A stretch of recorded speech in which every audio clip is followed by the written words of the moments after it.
Sumainyo ang Panginoon. At sumayo rin. Ang mabuting balita ng Panginoon ayon kay San Mateo. Papuri sa iyo, Panginoon.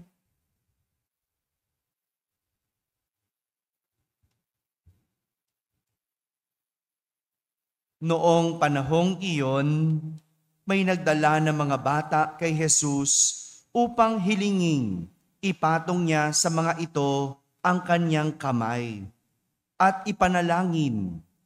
Ngunit pinagwikaan sila ng mga alagad. Datapwat sinabi ni Jesus, "Hayaan ninyong lumapit sa akin ang mga bata. Huwag ninyo silang hadlangan sapagkat sa mga katulad nila naghahari ang Diyos." Ipinatong niya sa kanila ang kanyang kamay, saka umalis.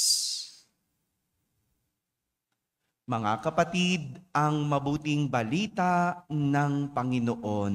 Pinupuri ka namin, Panginoong Jesucristo. Magsiupo ang lahat at makinig sa homilya. Isang magandang umaga po sa inyong lahat. Magandang umaga sa mga nasa barangay, sa mga nasa tahanan na nagsisimba via online at sa lahat ng nasa abroad. Kasama kayo sa aming banal na pagdiriwang dito sa ating parokya. Parang bata na pinangangaralan ni Josue ang mga Israelita sa ating unang pagbasa. Pinangangaralan na parang bata ang mga Israelita tungkol sa pagiging tapat at pakikipagtipan sa Diyos.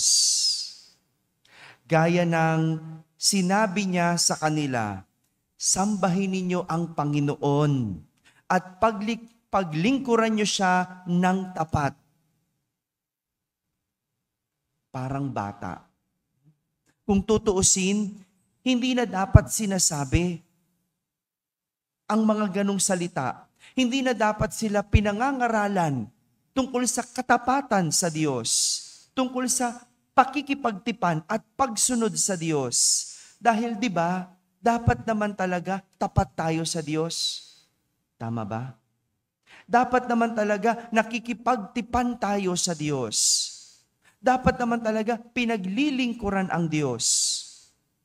Hindi na dapat 'yun tinuturo.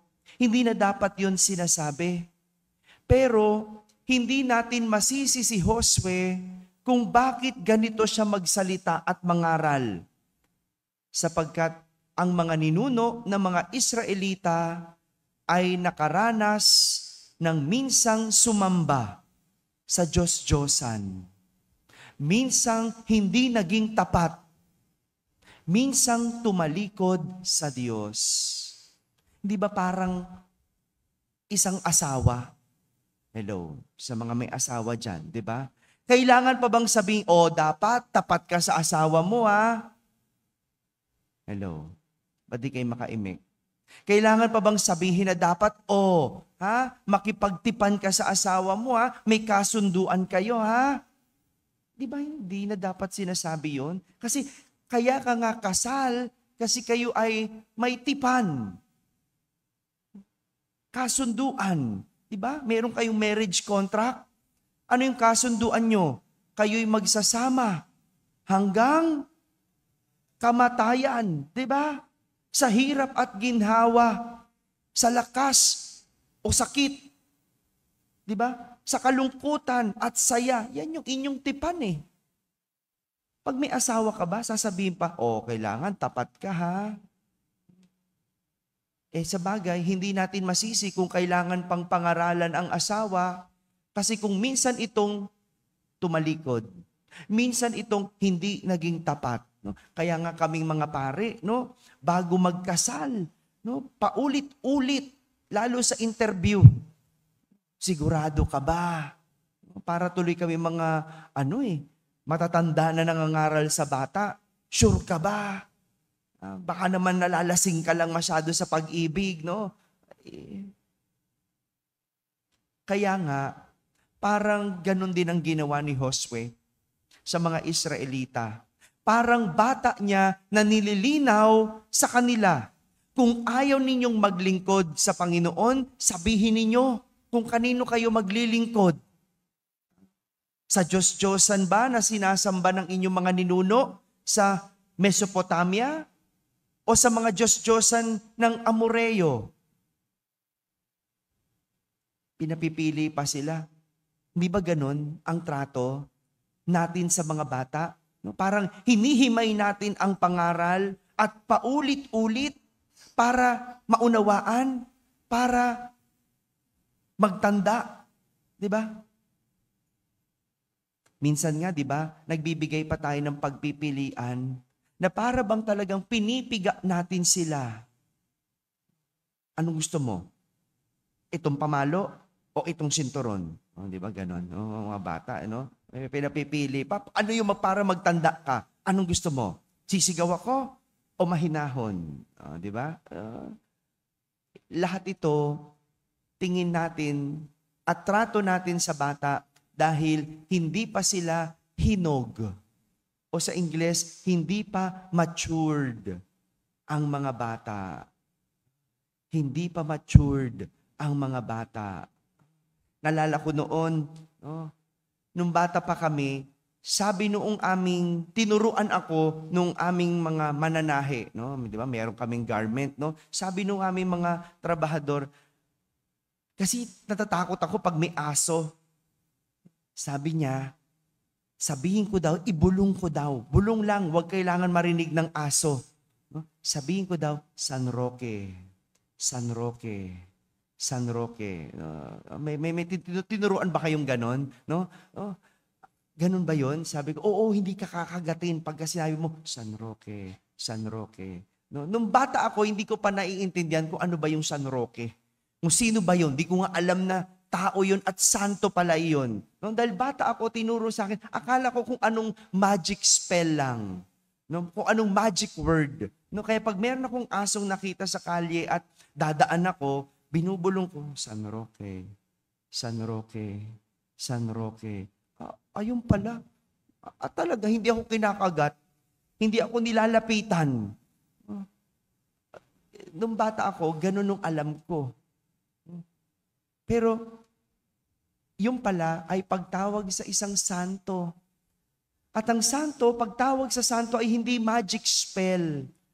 Ngayon matanda na ako, ang mga santo ay mga totoong tao na namuhay, na nagbigay ng halimbawa kung paano maging tapat, paano maging mabuti, katulad ng Diyos. Kaya pag tumatawag tayo sa mga santo, hindi yan magic spell na San Roque, ilayo mo ako sa ganito, San Roque, tulungan mo ako. Hindi. Kaya yung mga ibang sekta sinasabi, sinasamba nyo yung mga yan, tao yan. Hindi nila naiintindihan. Hindi nila nauunawaan. Pero tayo, sila'y mga halimbawa at sila'y mga tagapamagitan natin. Tagatulong para tayo'y ipanalangin. Ganyan. Parang bata. At hindi naman din ganito malayo sa tinuturo ni Jesus sa ating ebanghelyo. Kung immature nating tingnan si Josue o yung mga Israelita dahil tinuturuan ni Josue, no? Si Jesus, iba naman ang tingin sa mga bata. Hindi sa paraan na mag-isip, kundi sa pag-uugali. Kung titingnan natin ang bata, immature yan kung mag-isip. Pero para kay Jesus, iba ang bata. Kung immature para sa iba, para sa akin, iba ang ugali ng bata. Gaya nga ng sinabi niya sa mga katulad ng mga bata, naghahari ang Diyos. Naghahari ang Diyos. Noon ang mga bata, hindi binibilang sa lipunan. Kasama ang mga babae, lalaki lang ang binibilang dahil sila lang ang nakakapagtrabaho. Tingnan mo na nga naman, ganyan naman ang halaga ng tao noon. Kung ano ang naidudulot at nagagawa sa lipunan. Ganyan ba noon o hanggang ngayon? No? Kapag wala ka naiaambag, out ka. Kapag wala kang maitulong, ay hindi ka pinapansin. Kapag wala kang kakayanan, etsepwera ka. Hindi ba ganon? Kung sino lang yung may pakinabang, siya lang ang binibilang. Sino lang ang magaling, siya lang ang tinitignan. Sa eskwela, sino bang napaparangalan? Sa trabaho, sino bang tinatanggap? Dapat yung magaling. Dapat, hindi ba? Dapat.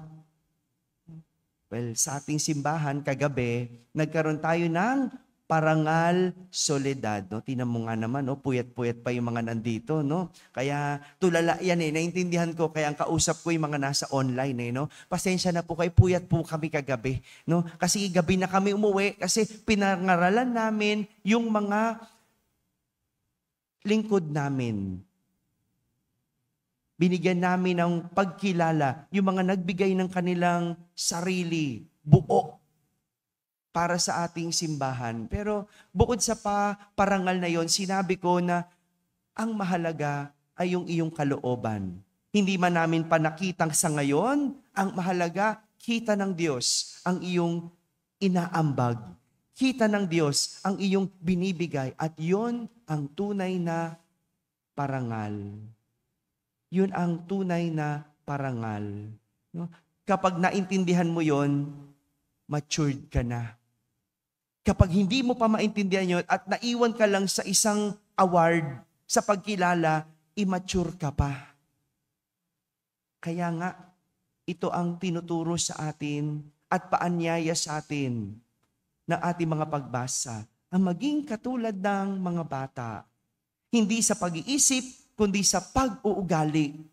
Dahil para kay Jesus, ang katangian, ang siyang binibilang, hindi lang ang kagalingan. Ulitin ko, para sa Diyos, ang mahalaga ang katangian, hindi lang ang kagalingan. Amen.